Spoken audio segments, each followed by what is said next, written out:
there has been a bit of a scandal, I suppose, in Finland since people have come back from traveling to St Petersburg. There's now been 140 confirmed cases of COVID-19 in the Helsinki region, and there's been a bit of mudslinging going around. I don't know if we necessarily need to sling any more mud, but I think it's something, it's connected to Finnish football. It's something that we should at least pass comment on. Mark, you're based down in that area. Any local perspectives?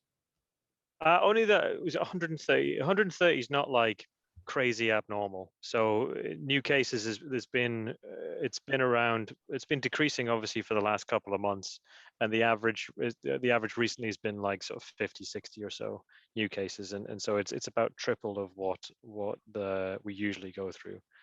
But in terms of a local perspective, there's not that much here. I think that the big concern about some of the SMJKs is that a couple of the fans were interviewed when they came back in, and they made the evening news because they were a couple of sheets to the wind, which is English colloquialism for they've had a couple of pints, and they were saying stuff like, I don't read the guidance from the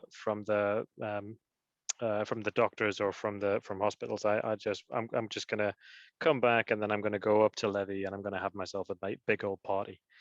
And that kind of disregard, I think, for what the guidance is, which is that you should isolate whenever you come back from abroad, and particularly if you've been in a group where there's been some potential exposures.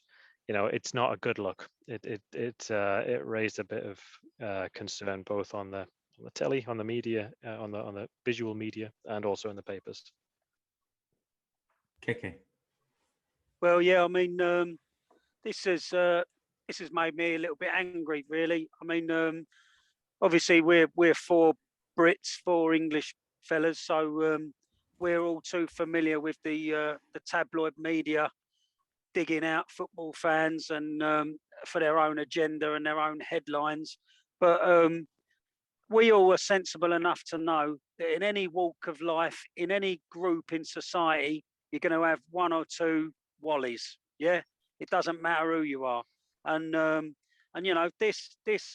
these so-called journalists they could have interviewed 50 people. They could have specifically targeted the fellas who have come along quite clearly, one too many, and I can tell you now, all the people who I know personally, most of them are still in the middle of nowhere in their kesämökki at the moment, carrying out their isolation. People who came back from St Petersburg, they've gone from there straight to their own little kesämökki, and they're staying out of the way of everyone, and they're doing their tests. And I just think it's, and the thing that makes me most upset is that another personal friend of mine, the communications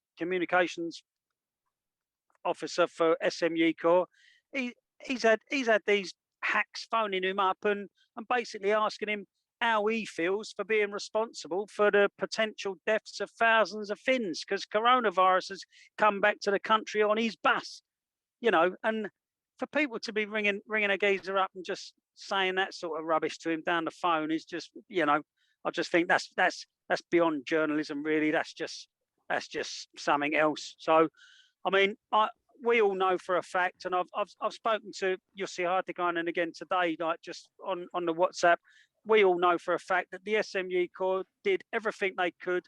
They gave out all the advice. They continue to give out advice a week after the Finland have pretty much exited the tournament. They continue to give out the advice about isolation and testing to their members. So I just think, cheap headlines, it's all too easy, isn't it? Mark? Yeah, so I was going to say that in addition to the majority of guys who are back and isolating, there's also a small group that are still in Russia. So the guys who got tested and tested positive while in situ, basically they shouldn't leave the country, and they haven't. So there's a small group of Finns sitting now in somewhere around St Petersburg waiting to do their additional testing and to make sure that they don't have it, and if they do, then to get out the correct isolated quarantined passage back into the country. So it isn't the case that I think that the picture that some people want to paint is that there's an unruly mob in a bus thundering its way back to Finland. But at least for all the traveling that I did personally and that I've seen from mates who have gone, we've been sort of corona tested more than anybody else that I've ever seen. We did sort of four or five tests in 5 days, and that as I think one of us said, is that if this was going to happen with or without the SMJK, it's probably better that they got all the stuff in place that they did. Rich? I mean, I'm going to the England-Germany game on Tuesday, and apparently the only thing I need to show to get, I mean, admittedly, Wembley isn't the most beautiful part of London, but it's I just have to show a screenshot of a phone app that says that I haven't got COVID. I just have to prove a negative test, and to be honest, they're not going to verify whose it is as long as I show them that. I mean, the protocols in place are there for a reason, and of course, this is the problem. I mean, I'm not going to go into my day job, but you deal with people who don't always follow the rules, and you deal with people who like to big up the fact they don't. I mean, there's people who don't wear masks and are proud of it, all that sort of stuff. So, you can't do those kind of tests, unfortunately. But it does seem to be a bit of an easy target. People have gone abroad. A lot more people have gone abroad for various other reasons, fair or foul, and potentially brought COVID back. It's just that football fans are an easy target. Okay, I think Keke particularly passionately, eloquently, and very controlled fury came across there. I like it. Well done.